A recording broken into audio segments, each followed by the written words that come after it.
Hello बच्चों, let's read the question. The question says read the following statements carefully and choose the incorrect option. हमें इनमें से incorrect option को choose करना है. Option 1, based on characteristics, all living organisms can be classified into different taxa. This process is called identification. Option 2, properties of tissues are not present in constituent cells but arise as a result of interactions among the constituent cells. Option 3, Solanum, Petunia, Datura are placed in family Solanaceae. Option 4, problem of classification becomes more complex as we go higher in the category. तो इस question में हमारा की concept अगर हम देखें तो the key concept would be classification of organisms. सबसे पहले अगर हम बात करें फर्स्ट ऑप्शन की, तो जब हम ऑर्गेनिजम्स को क्लासिफाई करते हैं तो इस क्लासिफिकेशन के दौरान हम क्या करते हैं, ऑर्गेनिजम्स को असाइन करते हैं डिफरेंट रैंक्स या फिर डिफरेंट कैटेगरीज.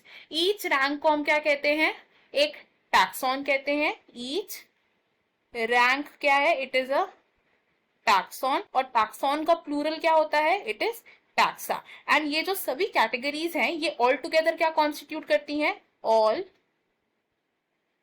कैटेगरीज क्या कॉन्स्टिट्यूट करती है, दे कॉन्स्टिट्यूट अ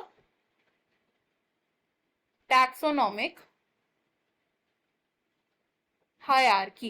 एंड ये जो प्रोसेस है क्लासिफिकेशन की, इस प्रोसेस ऑफ क्लासिफिकेशन को क्या कहा जाता है, प्रोसेस ऑफ क्लासिफिकेशन क्या है, इट इज द टैक्सोनॉमी.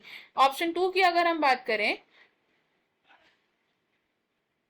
तो टिश्यूज क्या होते हैं, टिश्यूज होते हैं हमारे ग्रुप ऑफ सेल्स. अब एक टिश्यू की जो प्रॉपर्टीज है वो उस टिश्यू के सभी सेल्स में ऑब्जर्व नहीं की जाती है, तो इसकी जो प्रॉपर्टीज है they are not observed in each cell. बल्कि एक टिश्यू की प्रॉपर्टीज कैसे डिटरमाइन होती है, by the coordinated functioning of all cells. तो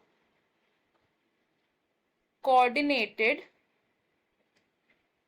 functioning of all constituent cells of a tissue क्या करते हैं, उस टिश्यू की प्रॉपर्टीज को डिटरमाइन करते हैं. तो थर्ड ऑप्शन की अगर बात करें तो सोलेनेसी क्या है, एक प्लांट फैमिली है. सोलेनेसी है एक plant family. And Solanaceae family को हम कॉमनली बोलते हैं नाइट शेड फैमिली. एंड इस सोलेनेसी फैमिली के जो प्रोमिनेंट एंड कॉमन मेंबर्स हैं they are Solanum, Petunia, Datura etcetera. Option 4 की अगर बात करें तो जो हमारी टैक्सोनॉमिक कैटेगरीज होती हैं, टैक्सोनॉमिक कैटेगरीज होती हैं, हमारे पास कितनी टैक्सोनॉमिक कैटेगरीज हैं, वी हैव 7 टैक्सोनॉमिक कैटेगरीज. और वो टैक्सोनॉमिक कैटेगरीज कौन कौन सी हैं, these are kingdom, phylum, class, order, family,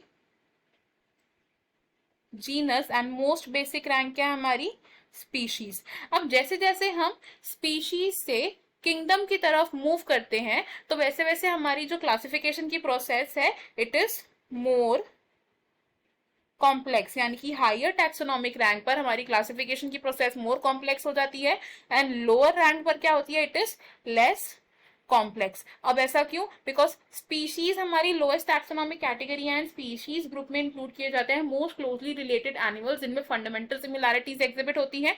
and kingdom क्या है, it is a diverse group of organism जिसमें कि बहुत सारे फाइलम्स के फर्दर बहुत सारे ऑर्गेनिजम्स इंक्लूड किए जाते हैं. तो इनकी रिलेशनशिप्स डिटरमाइन करना हमारे लिए मोर कॉम्प्लेक्स हो जाता है. तो अगर हम अपने ऑप्शंस देखें, हम इनमें से इनकरेक्ट ऑप्शन को चूज करना है.